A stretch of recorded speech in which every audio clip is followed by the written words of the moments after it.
Howdy do y'all, this is John, and today we're talking about Nobody 2, a new movie out in theaters right now. And in Nobody 2, it deals with Hutch, the main character from the first movie, who is trying to enjoy a peaceful vacation with his family. He's taking a break off work, and I think we all know how this goes. He ends up not taking a break at all, because the place he goes to is run by cartel, and stuff happens, and he ends up going back to work. And in his case, work is killing a lot of people.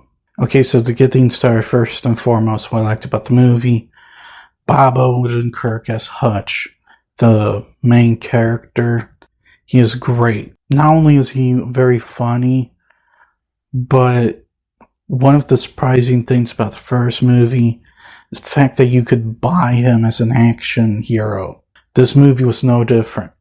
He was funny, he was awesome. He was all kinds of just a true action lead. And I'm glad he came back for this movie, because, I don't know who else probably could have played Hutch. As far as the story goes, it's one of those type of stories, much like the Indiana Jones movie, where if you think about it, it's the same. It's more or less the same as the first movie. They just simply do a lot of things different. The first movie took place in suburbia.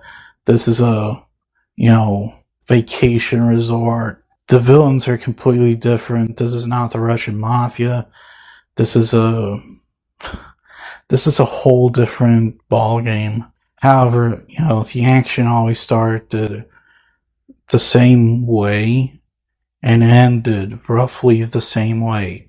And speaking of the action, the combat, that stuff was all great in the first movie, and it's still, great in this. You feel every hit. It doesn't always get super gory, but, it always just felt brutal and, hard-hitting. When people punch each other, it kind of feels like they're breaking bones and stuff. And on top of that, while Hutch, he is a highly skilled killer, assassin, he's still human. He gets hurt, he bleeds.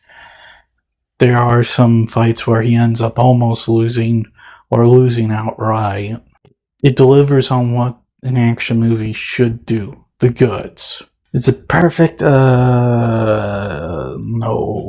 The actual main villain, just like in the last one, was weak. She just wasn't exactly all that intimidating. I'll give her this much.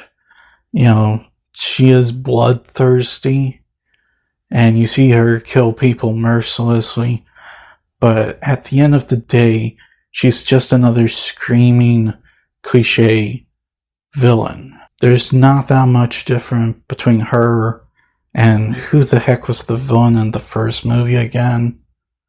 I can't remember. Although the CGI was a bit lacking, they weren't exactly great in the first movie. However, they were at least serviceable, just not worth writing home about. This movie, there was some important stuff that wasn't exactly very convincing looking. There's also a couple of characters that I question whether or not they were really that important to put in the movie. Especially this one cop character. Couldn't have been just about anybody, that did the things he did. But instead, no, it was the cop character. The corrupt cop character. Well, guys, at the end of the day, Nobody 2, it was a good action sequel. I'm not going to lie about that. Yes, it had its flaws, and really it's not like a rinse, wash, repeat of the first movie, but it does do the same story over again. They just go a very different route. But at the end of the day, Bob Odenkirk is still killing it. His character, Hutch, is a great, good character. The action's entertaining. There are some setbacks, yes, but You know, if you're just looking for a good 90-minute quickie, this is a good 90-minute quickie to go to. I'm going to give Nobody 2 a 7. Yes, we actually got a sequel to a 90-minute quickie that was also a 90-minute quickie. Well, that's all the time I have for today. Please look forward to more videos real soon. Please hit the like button if you enjoyed this video. Please also subscribe if you're new to the channel. And as always, please remember, the Brodetsky will return.